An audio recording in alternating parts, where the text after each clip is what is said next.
जरांगे पाटील यांचं नेतृत्व संपलं आहे का? आपण पाहतो महाविकास आघाडीला खरं तर लोकसभेच्या निवडणुकीमध्ये मोठ्या प्रमाणामध्ये महाराष्ट्रामध्ये यश मिळालं होतं.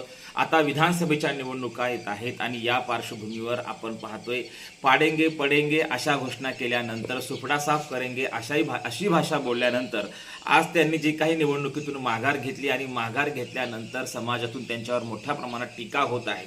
मंगेश साबळे असतील की तिकडे बाविस्कर महाराज असतील, या सर्वांनी त्यांच्यावर टीका केली आहे आणि मग सर्वसामान्य लोकांमधून देखील सोशल मीडियाच्या माध्यमातून जरांगे पाटलावर मोठ्या प्रमाणात टीका होत आहे.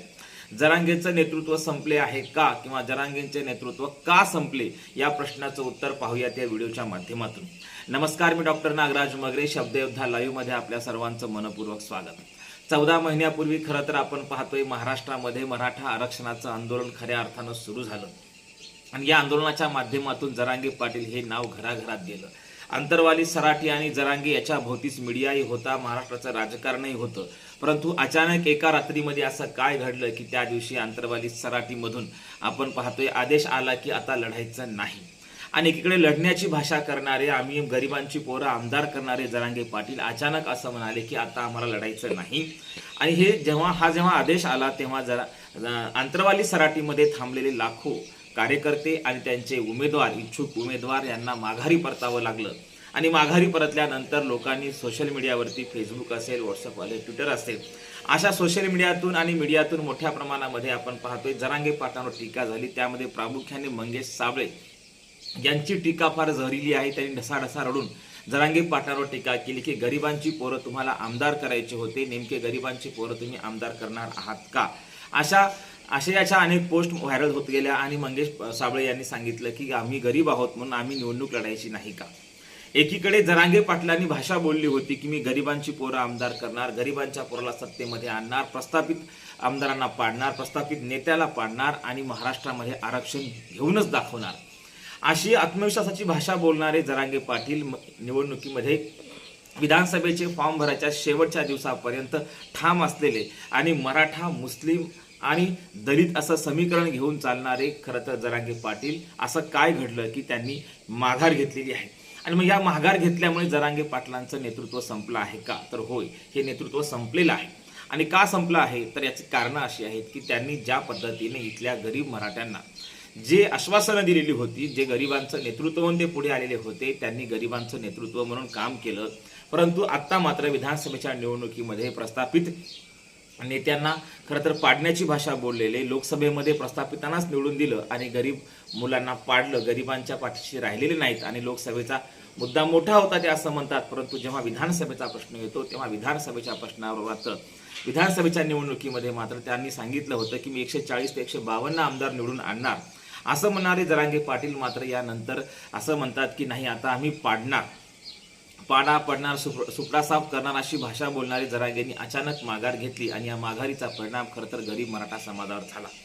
ज्यांचं नेतृत्व म्हणून पुढे घेऊन ते आलेले होते अशा गरीब मराठा समुदायाचा भ्रमनिराश झाला आणि हे निराश होऊन आज आपण पाहतोय फेसबुक आणि व्हॉट्सअपच्या माध्यमातून जरांगे पाटलावर टीका होत आहे. त्यांचं महत्त्व देखील कमी झालेलं आहे. मंगेश साबळे यांनी आपला अपक्ष अर्ज देखील मागे घेतलेला आहे आणि हा अर्ज मागे घेत असताना ते ढसाढसा रडलेले आहेत. मंगेश साबळे सुरुवातीपासूनच सांगत आहेत की जरांगे पाटलांनी काय करावं आणि काय नाही करावं, परंतु सर्वसामान्य जनतेने आपलं नेतृत्व स्वीकारल्यानंतर त्या ठिकाणी एकटा माणूस काही जरी बोलला त्याचं कोणी गृहीत धरत नाही आणि मग तेच पुढे आलं आणि आज आपण पाहतोय मंगेश साबळे असतील, बावस्कर महाराज असतील, यांच्या जे काही यांनी मांडणी केलेली होती, जे काही सांगत होते तेच पुढे आलेलं आहे. आज जरांगे पाटील नेमके कोणाच्या इशाऱ्यावरून चाललेत हे देखील आपल्याला दिसून येतं. मध्यंतरी अनेक पक्षातल्या नेत्यांनी मराठा आरक्षणावरती जरांगे पाटलावर टीका केली आणि जरांगे पाटील कोणाच्या इशाऱ्यावर चालत आहेत हे देखील सांगितलं. मग छगन भुजबळ असतील, ओबीसी नेते, इकडे आपण पाहतोय मुंडे परिवार असेल, इकडे बाळासाहेब आंबेडकर असतील, या सर्व नेत्यांनी सांगितलं की नेमके शरद पवार साहेबांच्या इशाऱ्यावर यांचं हे चाललंय काय, अशा अनेक प्रश्न उपस्थित केलेले होते आणि ते काही अंशी लोकांना खरेही वाटले. जेव्हा माघार घेतली तेव्हा शरद पवार साहेबांचं स्टेटमेंट आणि त्यांनी घेतलेली माघार या दोन्ही गोष्टी जर आपण पाहिल्या, शरद पवार साहेब म्हणतात जरांगे पाटलांनी माघार घेतली, मला आनंद झाला. आणि एकीकडे आपण पाहतोय जरांगे पाटील म्हणाले होते गरिबांची पोरं आमदार करणार, परंतु गरिबांची पोरं आमदार तर केली नाहीच, आरक्षण तर मिळालंच नाही, परंतु होतं ते आरक्षण देखील संपुष्टात आलं. अशा विविध कमेंट्सने आपण पाहतोय की त्यांच्या वॉलवरती किंवा त्यांच्या मुलाखती जेव्हा जेव्हा मीडियात प्रसिद्ध होतात तेव्हा तेव्हा अनेक जण सोशल मीडियामध्ये कमेंट्स करत आहेत की तुम्ही आमचं पहिलंही आरक्षण घालवलं आणि नवीन काही मिळू दिलं नाही. आणि मग या सर्व याच्यामध्ये मराठा आणि मनोज जरांगे, गावबंदी अशा विविध यांनी गाजलेलं हे आंदोलन. खरं तर गावबंदी म्हटल्यानंतर आपण पाहतोय की गेल्या 14 महिन्यामध्ये अंतरवाली सराटीतून आदेश यायचा की आता गाव बंद. मग गाव बंद केल्यानंतर अनेक नेत्याला, मराठा प्रस्थापित नेत्याला गावामध्ये येऊ दिलेलं नव्हतं. ज्यांना ज्यांना गावात येऊ दिलं नाही, गाव बंदी केली होती, त्याच लोकांना खरं तर महाविकास आघाडीकडनं उमेदवाऱ्या दिल्या आणि त्या नेत्यांना निवडून देण्याचं काम देखील जरांगे पाटलांच्या समर्थकांनी केलं. भाजपच्या पारड्यामध्ये किंवा महायुतीच्या पारड्यामध्ये मते न टाकता महाविकास आघाडीच्या पारड्यात लोकसभेला मतं टाकली. ज्यांना गावबंदी केली होती असे लोक निवडून आले, असे नेते निवडून आले. आणि मग हे जरांगे पाटलांच्या ह्या सगळ्या ज्या काही चुका आहेत, ह्या चुका सर्वसामान्य माणसाला पटल्या नाही, गरीब माणसाला पटल्या नाही. आणि मराठा, दलित, मुस्लिम असं समीकरण जुळल्यानंतर अजिबात ते स्वीकार केलेला नाही. कारण आतापर्यंत आपण पाहतो नोमानी असतील किंवा राजरत्न आंबेडकर असतील, यांचं राजकीय अस्तित्व फारसं काही नाही. आणि फक्त केवळ आणि केवळ आंबेडकर हे आडनाव आहे आणि इकडे ते नोमानी आहेत, मुस्लिम आहेत. म्हणून या बळावरती दलित, मुस्लिम आणि मराठा हे जे काही समीकरण जरांगे पाटील म्हणून तुम्ही जुळवत आहे, हे समीकरण शेवटपर्यंत जुळालं का नाही हा संशोधनाचा मुद्दा आहे. परंतु समीकरण जुळण्याआधीच किंवा ते सुरू होण्याआधीच संपुष्टात आलं आणि एका रात्रीतून जरांगेंनी माघार घेतली आणि सकाळी सकाळी जाहीर केलं की आम्ही निवडणुका लढणार नाही. तासोनतास अंतरवाली सराटीमध्ये इच्छुक उमेदवार बसून होते, कार्यकर्ते बसून होते. आता काहीतरी नवं घडणार, महाराष्ट्रामध्ये काहीतरी राजकारणाची दिशा वेगळी ठरणार अशा लोकांना आशा होत्या. या आशा पल्लवित केल्या आणि गरीब मराठा मुले हे आता आमदार होतील, प्रस्थापित पडतील, घराणे पडतील,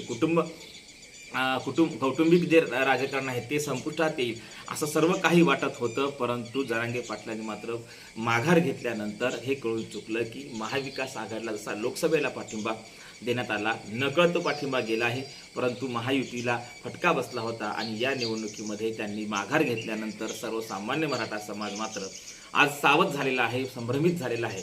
परंतु संभ्रमित झाला तरी तो सावधान आहे, कारण त्याला माहीत आहे की नेमकं आता काय घडणार आहे. म्हणून आज आपण पाहतोय महायुतीच्या सभा ह्या हाऊसफुल होत आहेत. महायुतीतले मराठा उमेदवार जे आहेत त्यांच्या सभा जर आपण पाहिल्या तर त्या सभा गाजत आहेत. एकूणच काय तर आत्ता महाराष्ट्रामध्ये हा आंतरवाली सराठी, जरांगे पाटील हा फॅक्टर पूर्णतः संपलेला आहे आणि मराठा, दलित, मुस्लिम हे देखील समीकरण कुठं पळून गेलेलं आहे.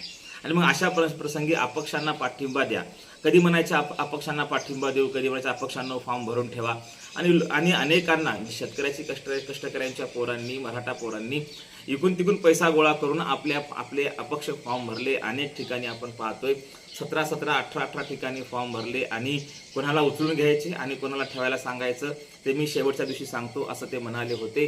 परंतु सर्वांनाच फॉर्म विड्रॉल करायला सांगितले आणि सर्वांना सांगितलं की आता पाडायचं काम करायचं. नेमकं हे असं एवढं गोंधळलेल्या अवस्थेमध्ये जरांगे पाटील का होते?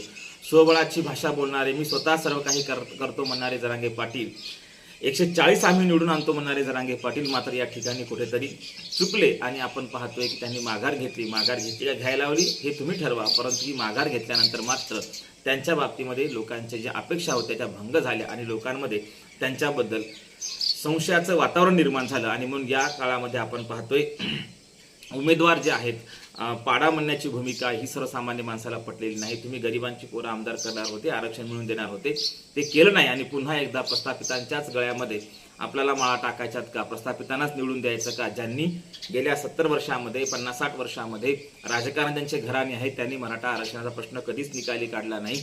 पुन्हा अशाच लोकांना सत्तेमध्ये बसवायचं का? हा संभ्रम लोकांमध्ये निर्माण झाला. म्हणून आज आपण पाहतोय हा सर्व फटका जो आहे महाविकास आघाडीलाच बसणार आहे आणि महायुतीचा फायदा होणार आहे. आज जे काही नाराज मराठा समुदाय आहे, गरीब समुदाय आहे, तो थेट भाजपसोबत आणि महायुतीसोबत जुटला गेला आहे. त्यामध्ये एकनाथजी शिंदे असतील, इकडे अजितदादा पवार असतील, देवेंद्र फडणवीस साहेब असतील, या तिन्ही नेत्यांकडं हा जो गरीब मराठा आहे, ज्याचा भ्रमनिराश झाला, ज्यांच्या अपेक्षा भंग झाल्या, हा पुन्हा एकदा महायुतीकडे जाताना दिसतोय. आणि मग आपल्या लक्षात येतं की आजच्या कंडिशनला मराठा समाज एकटा पडलेला असताना आणि त्या काळामध्ये जरांगे पाटलांनी माघार घेतल्यानंतर राजरत्न आंबेडकर असतील किंवा ते नोमानी असतील, हे नेमके गेले कुठे हे लोकांवर म्हणण्याची वेळ आलेली आहे. कारण आज आपण पाहतोय त्यांच्या प्रचारामध्ये ना जरांगे पाटील आहेत, ना नोमानी आहेत, ना राजरत्न आंबेडकर आहेत. तिघांच्याही आज चुली वेगळ्या दिसत आहेत आणि ते कुठे आहेत हे देखील लोकांना माहीत नाही. एकूणच काय तर कुठे गेले नोमानी, कुठे गेले राजरत्न आंबेडकर ही म्हणण्याची वेळ देखील मराठा समुदायावर आलेली आहे. दुसरीकडे आपण पाहतोय साबळेंची जी विधानं होती, मंगेश साबळे त्यांची विधानं तंतोतंत खरी ठरली. ढसाढसा रडून या गरीब पोरानं आपल्या यूट्यूबच्या माध्यमातून, आपल्या वॉलच्या माध्यमातून अनेक व्हिडिओ समाजामध्ये त्यांनी व्हिडिओ करून पाठवले, समाज माध्यमावर प्रतिक्रिया दिली. आशा मंगेश साबळेसारख्या सर्वसामान्य कितीतरी मुलं आहेत ज्यांनी जे जाहीर बोलत नाही, जे थेट जरांगे पाटलाच्या विरोधामध्ये बोलत नाहीत, परंतु आंदोलन मात्र जरांगे पाटलाच्या या निर्णयाचं दुःख इथल्या गरीब मराठा पोरांना झालेलं आहे. गरीब मराठा पोरांना आमदार करायचं असा विचार करणारे जरांगे पाटील पुन्हा भांडवलदारांच्या, श्रीमंत मराठ्यांच्या, प्रस्थापित मराठ्यांच्या पाठीमागे लागलेले आहेत. एकूणच काय तर रयत इथे हरलेली आहे आणि कुठेतरी आज आपण पाहतोय श्रीमंत मराठा इथे कुठेतरी पुन्हा एकदा एक दरी निर्माण झालेली आहे आणि पुन्हा तो प्रस्थापित मराठाच महाराष्ट्राच्या राजकारणामध्ये जिंकलाय असं म्हणावं लागेल. कारण जरांगे पाटलांची ही भूमिका बदलल्यामुळे आज जरांगेचं नेतृत्व देखील संपलेलं आहे. एकूणच या सगळ्या चर्चेवरून लक्षात येतं की आज गरीब मराठा समुदायाचं नेतृत्व संपले. पुन्हा प्रस्थापितांचीच या महाराष्ट्रामध्ये चलती होण्याची दाट शक्यता आहे. धन्यवाद.